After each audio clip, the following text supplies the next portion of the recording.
We are meeting and talking at this time of very kind of not easy time to understand deeper what is that value of democracy we share all around the world. And even in Mongolia, when we have only 30 years experience of democracy, this year, the year of 2021, is 100th years of our independence from Manchuria, Manchu dynasty of China. Not China, but Manchu dynasty, and also 30th anniversary of our democracy.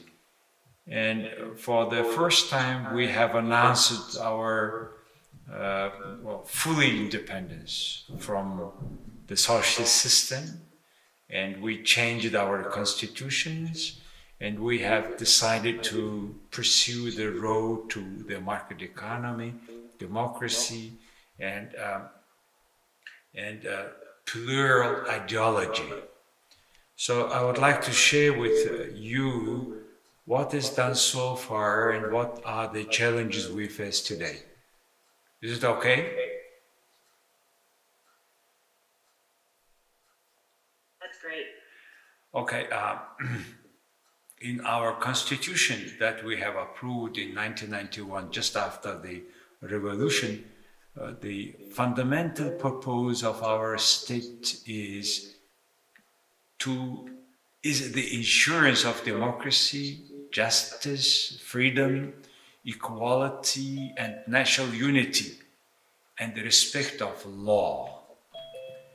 Well, it was so easy to say than implemented, After 30 years, I would like to share what is done, what are the challenges in the three pillars of this democracy. First, it is a personal freedom, economic freedom, and a rule of law. We believe that the democracy is laying on these three pillars. So where are we now, and what kind of challenges in Mongolia after 30 only years of democracy?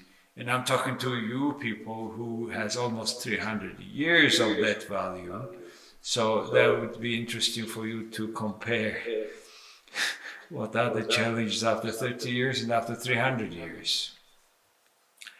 Well, first about the personal freedom. Till the 1990, Mongolians had not the right to travel free. Not on the countryside, but not on the abroad, but inside of the country. We needed a special document of permission. When you go outside of Ulaanbaatar city, you're supposed to have one paper which says where you go, why you go, and probably you cannot imagine that, but we have stopped with that.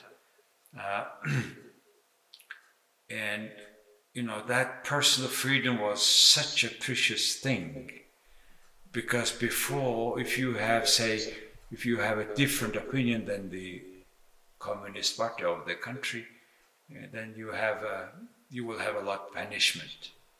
And since 1921, several prime ministers of Mongolia were killed in Russia by communist Russian state. So if you have a different opinion than the Communist Party, it's like almost in North Korea now. You could go to the camps, or you will be sent to very remote areas that you have no right to go back to Ulaanbaatar city. So that was the conditions of the personal freedom in Mongolia. Personal freedom today we regard, first of all, freedom of speech. Then the other freedoms, like to elect or to be elected. And first of all, we so much dear the value of freedom of speech. Today we have it. It is, I think, reversible, but very interesting paradox. By the 2020, according to the official statistics, we have 500 about media media outlets in Mongolia, for the country which has 3.2 million people and a size of Texas. There are 54 information sites, and unfortunately 75% of all these media outlets are owned by the current or previous high-ranking politicians. So how this media freedom is misused by the people who has power? One. Secondly, because it's a free country, we have so many NGOs. We have 18,000 NGOs in Mongolia, and only half of them are active. But many of these NGOs are owned by politicians again and political parties.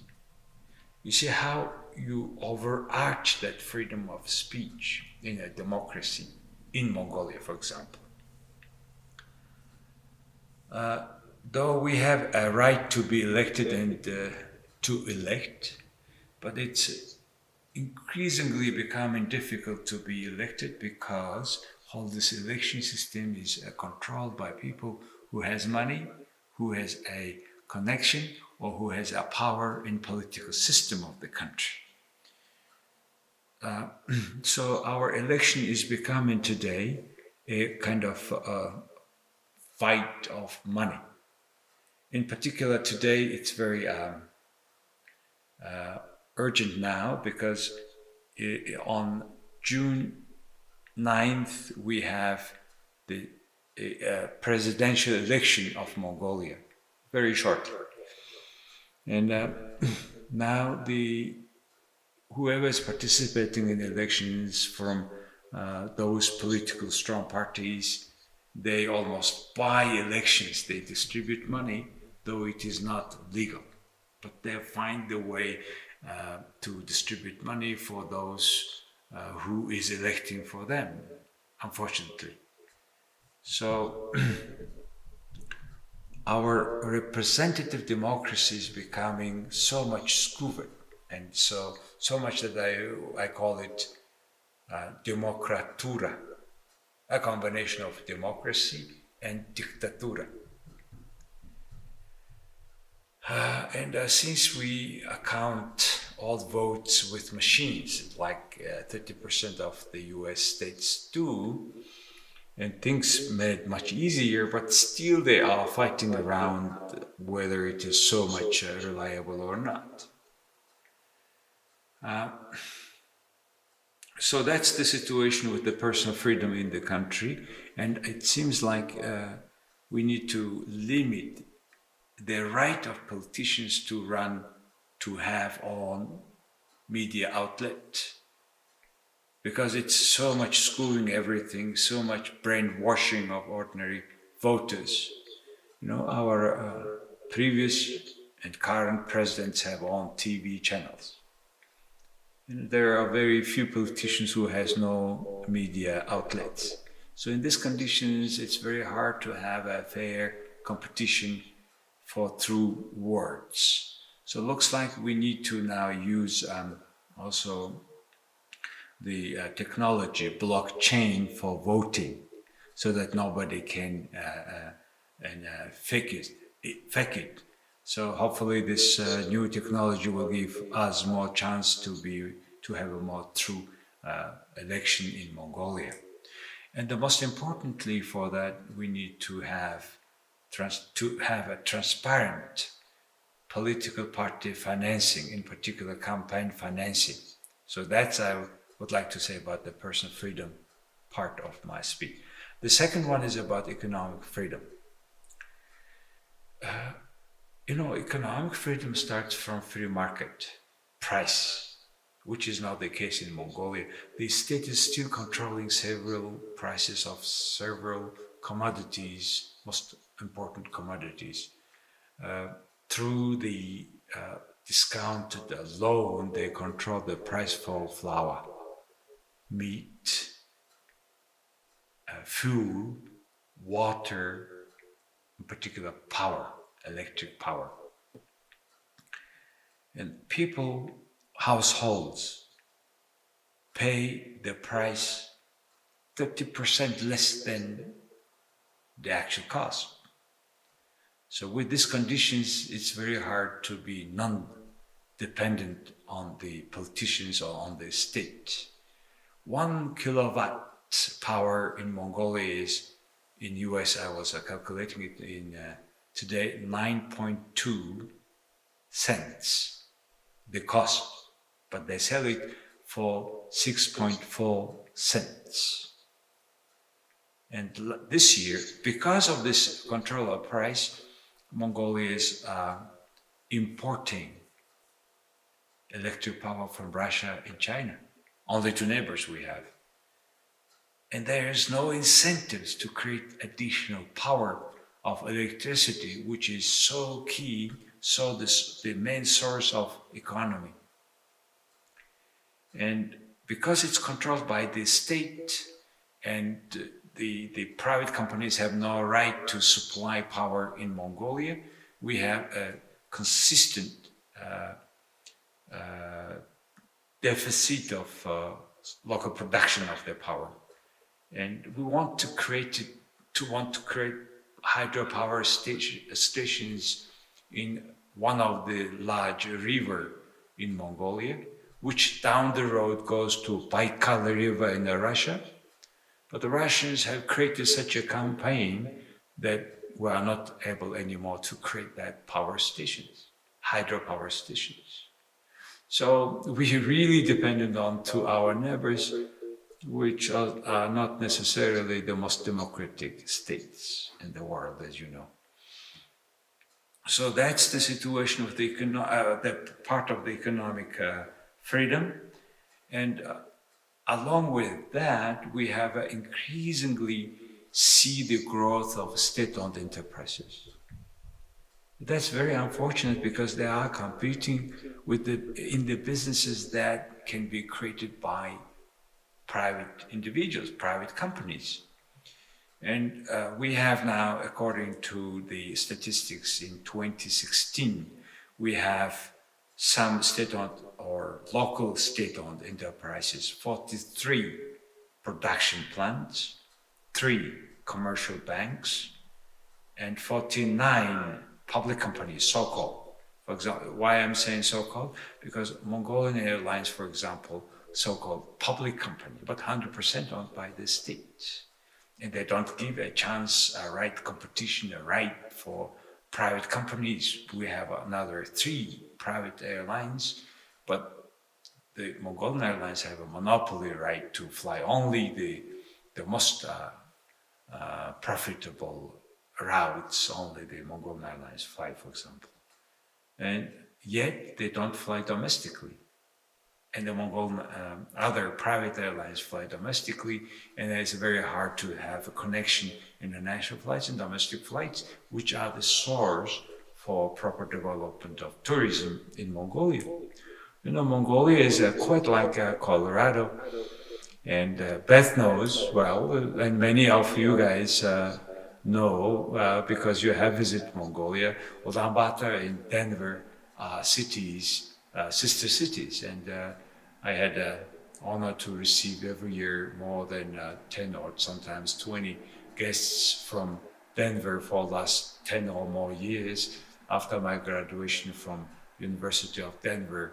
And I have friend Jim Wagenlander with whom we were founding the sister city relationship, and since that, so we have more and more Colorado people who knows exactly what they can see in Mongolia. So for that tourism purpose, it's so important to have this international domestic airlines connected, which is not the case, for example.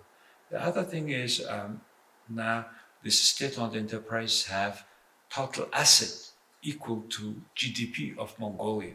So you can understand, we finally rid of all the state structure dominance, And then now they are creating back everything, and that are creating not only non-profit, not profitable enterprises, but also they are closing the free competition, which is the base of normal economy, unfortunately. And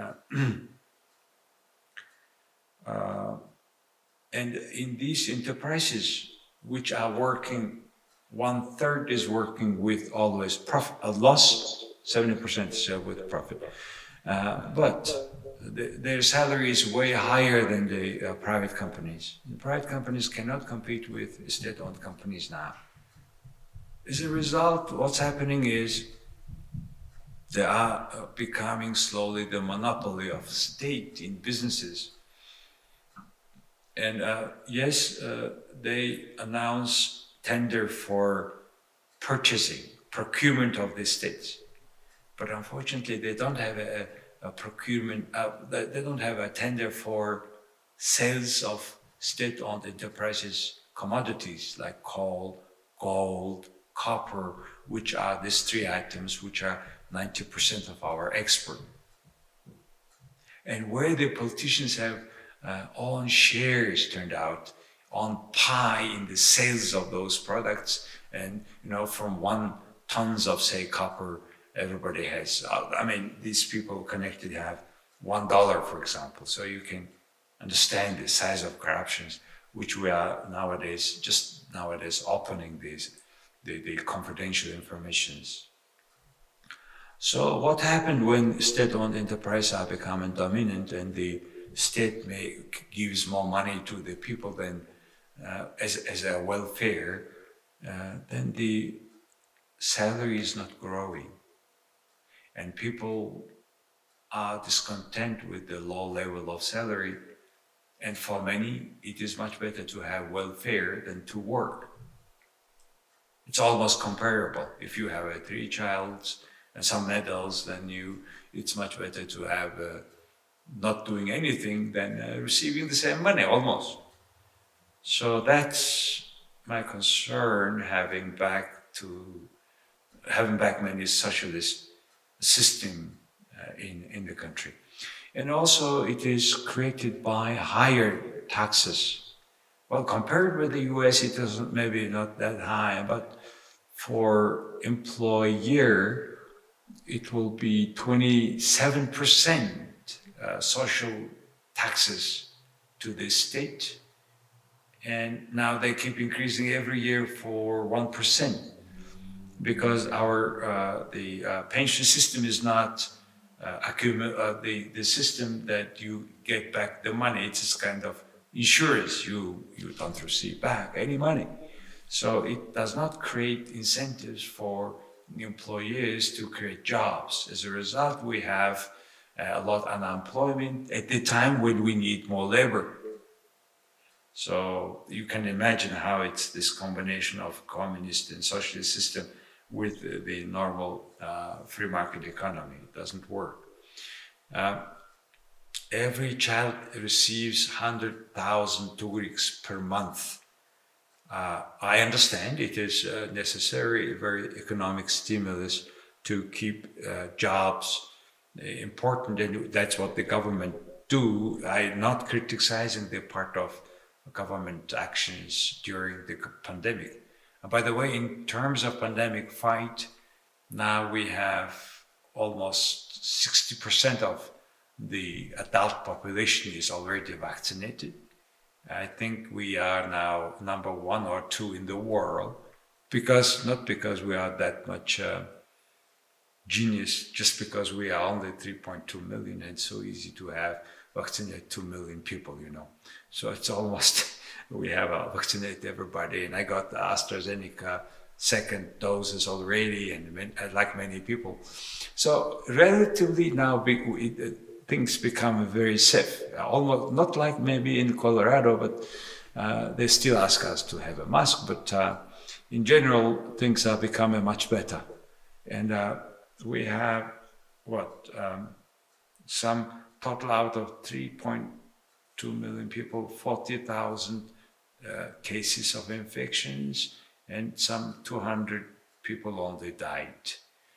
And those people were statistically, I mean, during this time, we usually have more death, but I think we need still to make clear, because those people who died of COVID were people who had side diseases, in particular this sugar disease.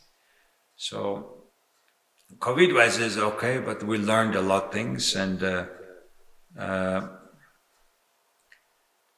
other thing I want to tell you was the third part I want to share with you is rule of law. So this is my final part of my speech, which is so important. We are learning so much how important is this rule of law. But unfortunately, this judicial system is a lot dependent on politicians. I think Mongolia is not the only country that which has that problem. But still, it's so important to have independent judicial system. And you know, up to now, up to November last year, a year before, where we made constitutional changes, all the judges were nominated by our president. And I think the previous president overdid his work, and judicial system became so dependent on him, and up to now, so many criminal or corruption cases are always was postponed, delayed. But according to this new constitutional changes, now things are dependent now on not the president, but on the parliament. So politicians use that power of just the judicial system in their favor, unfortunately. And we have even a new term now, the Corridor of Unjustice, which means it was nicknamed, the word was given by former Prime Minister who had described it that how the judicial system was used by the previous president, maybe in certain terms, and by the current president to press on the political opponents. That's why many cases of corruptions many files sent by anti-corruption agency to the prosecutors have been either sent back, never went to the court, or postponed, delayed until the term, so-called, of obsolete cases, where the corruption cases after 5 years are regarded as obsolete and they don't follow that cases. Can you imagine how sophisticated they made a system that how they defending themselves, their corruptions? You know, after 5 years, you have legally cannot go after that. In many countries, corruption should be termless. Unfortunately, in Mongolia, it is not the case. For example, we have 76 seats in the parliament, and 65 seats are owned by the ruling party, People's Party, which had also the same situation before. And half of them have been parliament members. About 30 of them were receiving for their own company, either their relatives' company, discounted loan of the state, which is supposed to support small medium enterprises. We'll find out thanks to the freedom of speech, and then only out of the 30, only 2 or 3 persons were kind of got punishment. The remaining just go as it is.